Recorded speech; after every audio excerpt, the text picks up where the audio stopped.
You know, it's not a great sign when your gun-toting bodyguards mix up a wooden door with a red-suited Jennifer Garner. It's not like those two things are easy to mix up with one another.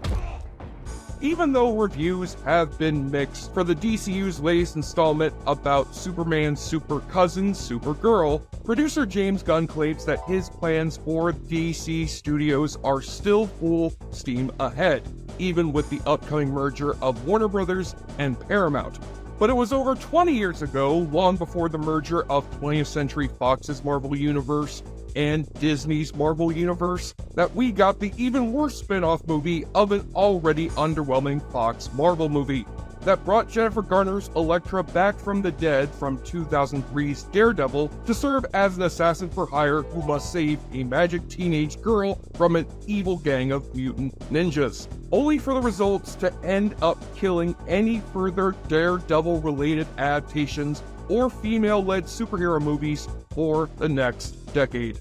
So for those who thought Matt Murdock and Elektra duking it out on a children's playground was a low point in superhero cinema, the Elektra movie is an even lower point, simply for how it bores the life out of you in spite of its exciting B-movie premise and an extremely game lead actress in her physical prime who truly deserved better, but who thankfully later reappeared in a Marvel movie that was, in fact, way better than Elektra.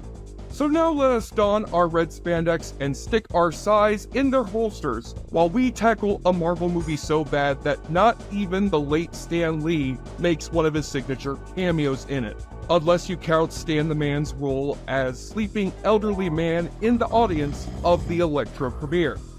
I'm Jussie Shade, and on behalf of the JoBlo YouTube network, let us crank up the evanescence and slice up yet another silent but deadly episode of Awfully Good Movies.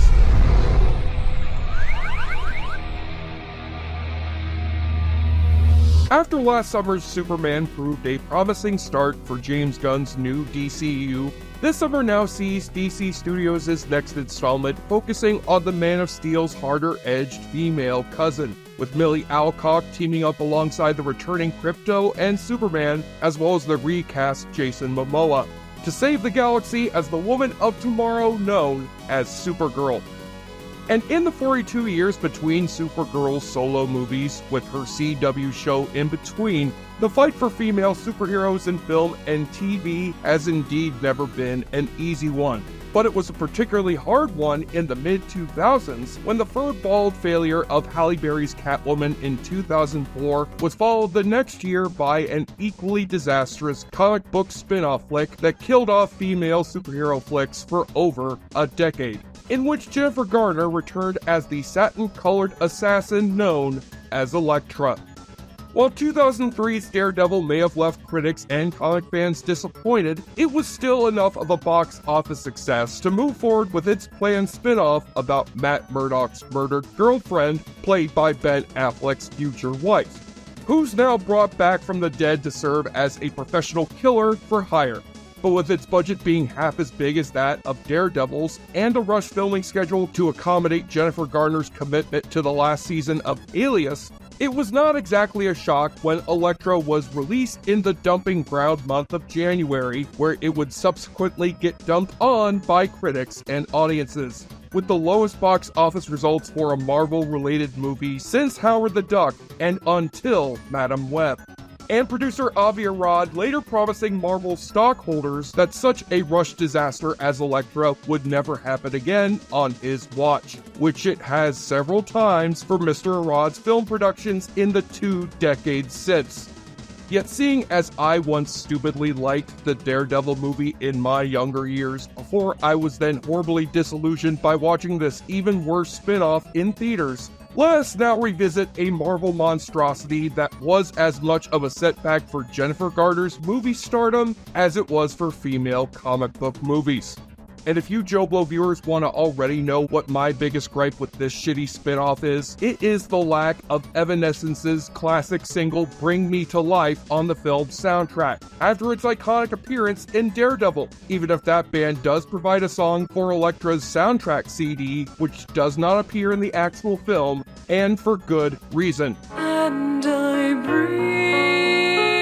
What the hell is this, Amy Lee? Who would want to angrily slice up bags of sand while listening to a sad as hell piano ballad? Where's the guitars, the drums, the rapper guy who goes, all up inside, I can't believe I do these, you in the dark, when you're doing Deuteronomy. Bring me to life my ass. The more appropriate title for a theme song to this Elektra movie is Bore Me to Sleep. Liar. Now let us hit the Irish pub with Bullseye and play ourselves a drunken game of darts after another round of the awfully good drinking game.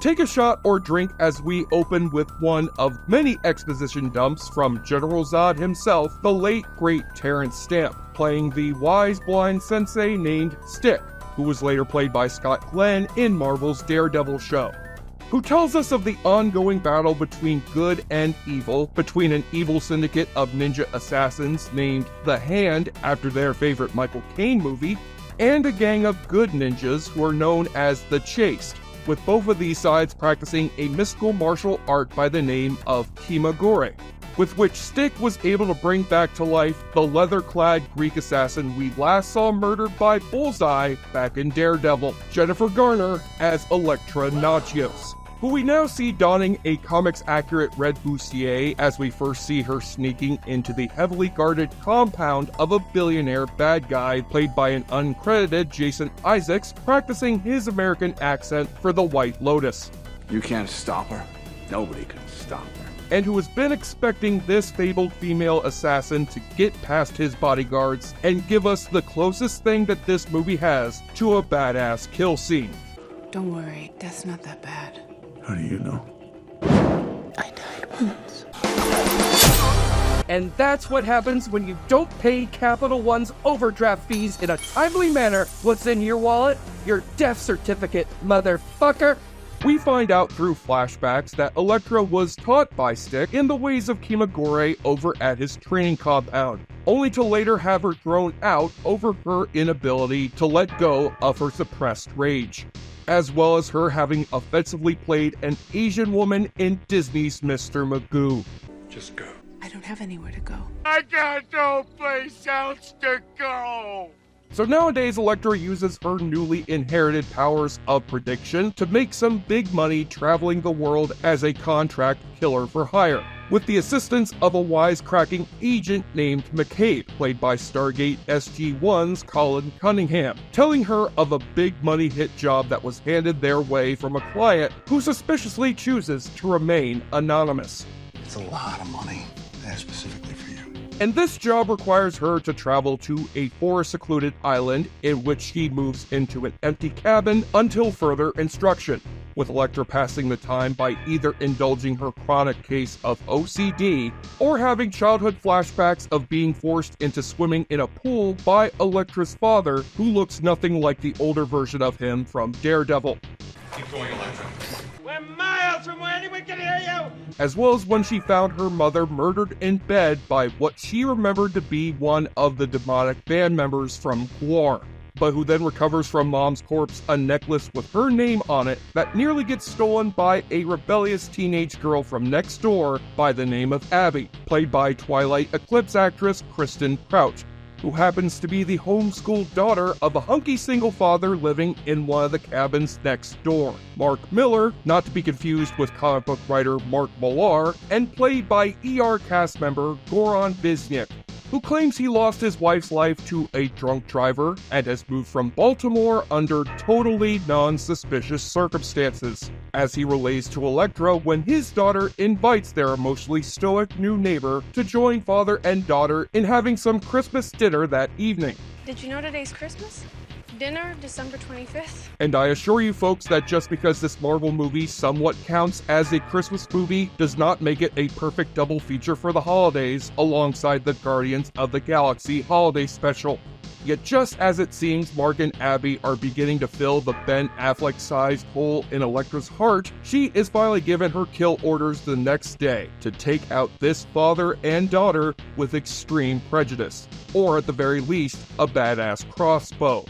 And I'm sure that Elektra is gonna gladly execute this with no emotional baggage in the way whatsoever. Shoot him! Shoot him! Shoot him! Shoot him! Shoot him! Shoot him! Shoot him! Shoot him! Shoot him!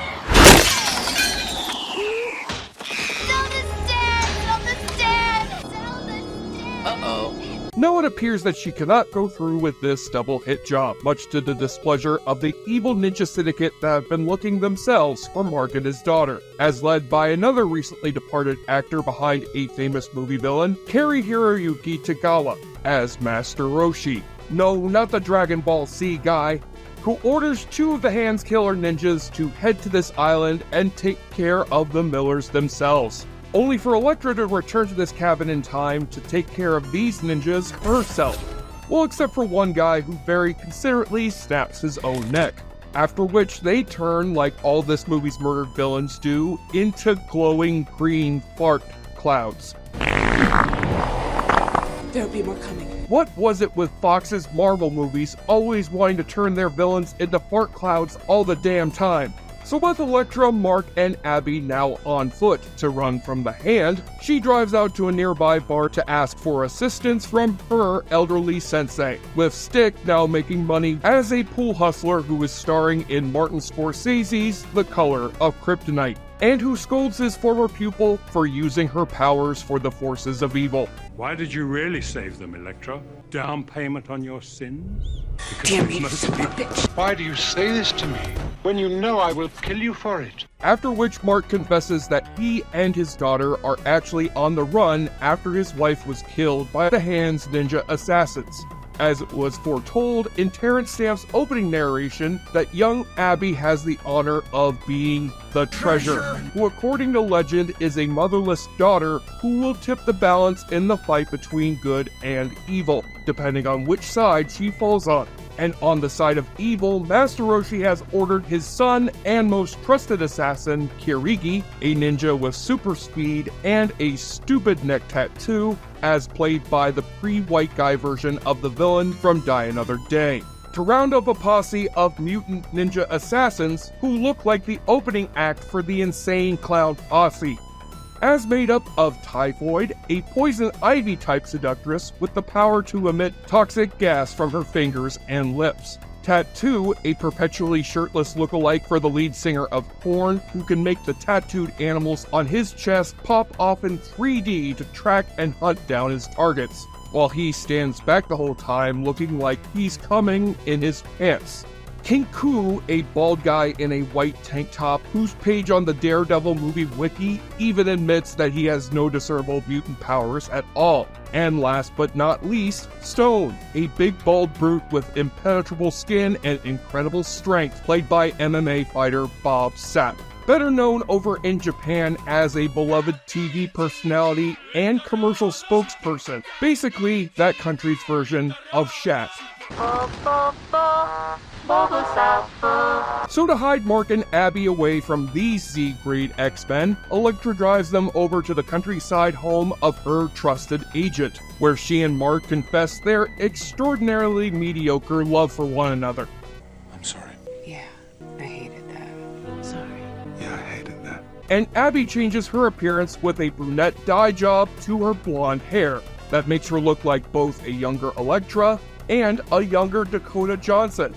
God forbid that we find out that this movie is also a spin-off prequel to Madam Web. To be fair though, Jennifer Garner is doing as rock-solid a job here with the part of Elektra as she did back in Daredevil. Elektra, like the tragedy. And the relationship she develops with her younger counterpart could have made for a more intimate and lower-budget Marvel adventure, in the later vein of Logan, also about a lonely superhero who helps a secretly superpowered girl escape from pursuing authorities, while the two bond along the way over their many shared character traits. Are you counting? OCD. I don't have OCD. OCD. But in Elektra's case, that sadly isn't possible with all these bland and stupid mutant villains, weighing most of the movie down with their badly edited and largely bloodless action sequences. As Kirigi and his gang track down our heroes in a nearby forest, where the scariest looking guy on this team is taken out almost immediately after he's somehow able to chop down a tree while Elektra's in the midst of climbing it by simply throwing a big wooden club at its base, only for him to immediately forget about the big-ass tree about to fall on his big-ass head, which seems to contain a small-ass brain. Aw, damn it, we killed off Bob Sapp right before we could ask him if he'd like to replace the late Michael Clark Duncan as Kingpin in a possible Daredevil sequel. But just as Elektra comes to find out that Abby's bracelet that she got from her mom is actually a magic whip that can be used to fend off these flying wolf tattoo ghosts, Elektra is then given a kiss of death from Typhoid that garnered this movie one of its mercifully few award nominations at the MTV Movie Awards for Best Kids, which I presume it lost that year to a Jackass sequel, only for the seemingly cornered Millers to be rescued by some arriving good ninjas, as led by a camo-wearing and comics-accurate Terrence Stamp, looking as if he's been turned into Gandalf the military weapons enthusiast. The next morning, Elektra wakes up to find herself back at the compound of her old sensei, with the two watching as Abby shows off the martial arts moves that she's already learned from her own sensei, Benicio del Toro, and Stick revealing to Elektra that he was the one who called in the hit on Mark and Abby, so as to test Elektra's capacity for compassion, as is the way of the Ninjalorians. When you came here, you were filled with anger. This is not the way. This is not our way. But yet again, any chance this has of becoming a genuinely cool thriller about an emotionless hitman who warms up to a youngster that soon becomes their equally deadly prodigy, like this was a gender-swapped Leon the Professional, is thrown out the window the minute that Elektra heads out to meet with an astral projection of Karigi and agrees to face him and his men in one last fight to the death, with whoever wins also winning possession of the treasure, and whoever loses being forced to drive Shang Tsung back home after we wasted the man's talents on less than 5 minutes of screen time, where he's sitting in a chair the whole damn time. And where best for Elektra to have this final fight than in her abandoned family manor, where she continues to be haunted by flashbacks of her childhood. But that does not stop her from suiting up that night and beginning her fight up against these gas-expelling ninjas using some gas coming from her kitchen oven. Clever girl. If this movie gets to rip off from the final act of Batman Begins, then I'm allowed to rip off a line of dialogue from Jurassic Park. It's only fair. But even in this final action sequence between, what's her name again, Electria Nachos, and the super fast ninja who Elektra now realizes was the murderer of her mother all along, the movie still leaves you with a massive headache. From all this music video hyper-editing and these white blankets flying around during the fight that makes it look like John Woo was forced to replace his signature doves with some Halloween ghost decorations, in the midst of which Abby joins in on this brawl using her glowing magic bracelet, which is somehow able to pull up a teenage girl over the banister of a staircase as if it were as strong as the whip of Indiana Jones. And speaking of Indiana Jones, that tattoo guy is bursting some magic snakes from his chest to chase down our heroes inside a nearby hedge maze, until Elektra fearlessly walks over the snakes to turn Jared Leto's crackhead nephew over here into a fart cloud. After which Typhoid swoops in to poison Abby with a toxic case of onion breath, and Elektra is unable to assist the girl amidst one last badly lit and edited fight scene with Karigi, in which his swift feet seem to have Elektra almost on the brink of defeat. You're slipping, Elektra. Push, push, push. Keep going, Elektra. Keep going. Just keep going. Just keep going. That is until she hears her dad's ghost pushing her on from the grave, and she garners the strength, haha, get it, because her last name's Garner, to stab one of her signature size right through Karigi's chest, and then throw his gas-passing ass down a nearby well. Joke's on you, Elektra. Our gas clouds of death emit tons of carbon dioxide. We shall continue wreaking our vengeance upon the world through global warming. Then we get a far more amusing final death when Elektra tries to find out where Typhoid has put Abby's lifeless body simply by throwing one of her size through the nearby bushes like it was a boomerang. Hey, wait, what's that noise coming behind me? I could swear it's getting louder now. It sounds an awful lot like a badly CGI'd sword being thrown with the intent of piercing right through my left eyeball. Then Elektra carries Abby's lifeless body inside the house and attempts to bring her back using the power of Kiba Goreng, while finally letting go of her rage by breaking out into tears and begging Abby to come back to the land of the living, which she thankfully does so this girl can grow up to be the next generation of credit card company spokeswomen. What's in your wallet? So now with the bad guys off the Miller's trail and Goran Visnik having reappeared after spending the last 30 minutes presumably having an off-screen cigarette break, she bids farewell to Mark and his resurrected daughter, after thanking them for giving her a newfound purpose in her second chance at life. You gave me my life back. You gave me mine. Then steps outside for one last philosophical discourse with her sensei Stick, where we see Terrence Stamp totally not using his blind acting as an excuse to look at Jennifer Garner's McGuppies. Your second life's never really like your first, is it? Sometimes it's even better. I spit on your feet in disgust.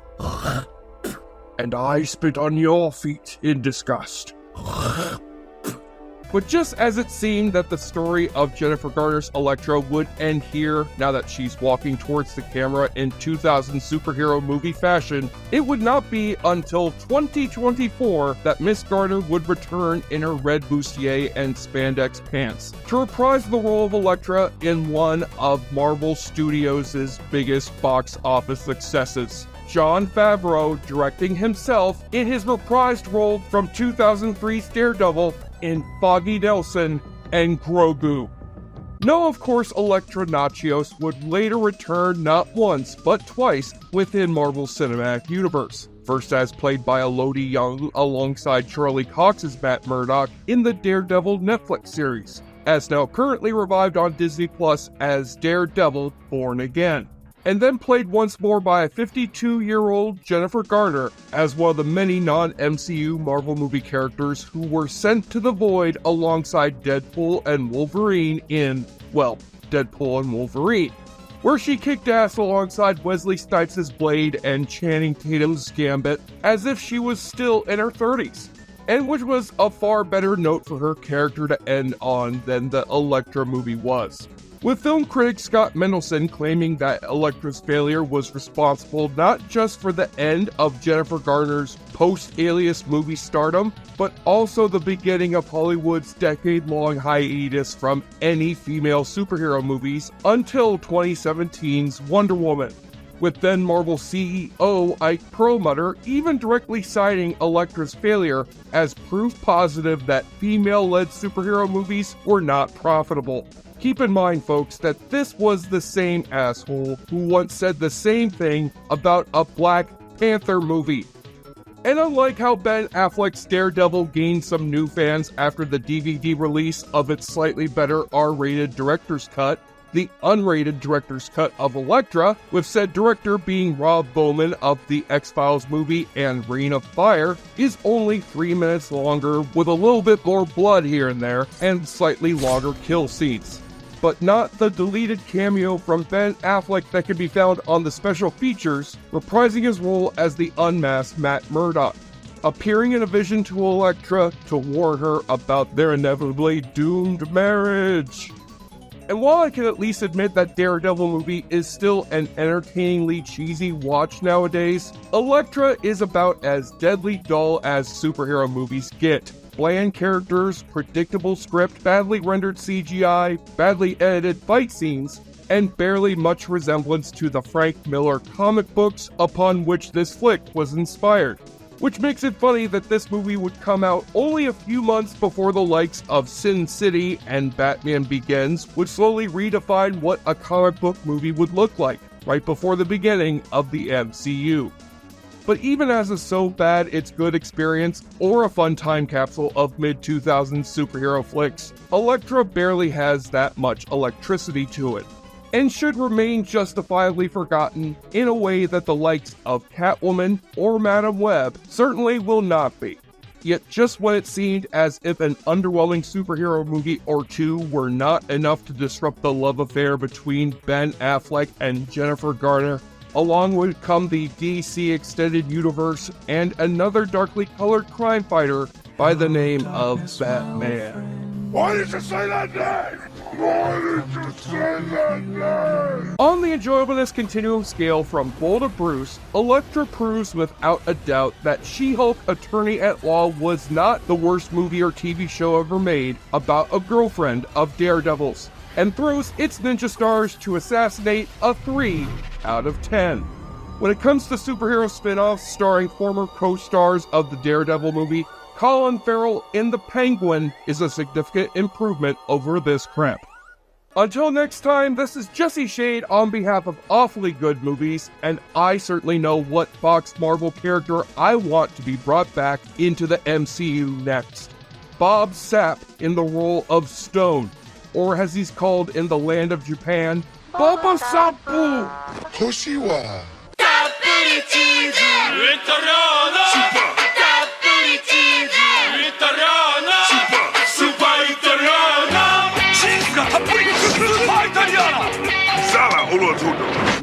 You even get laid?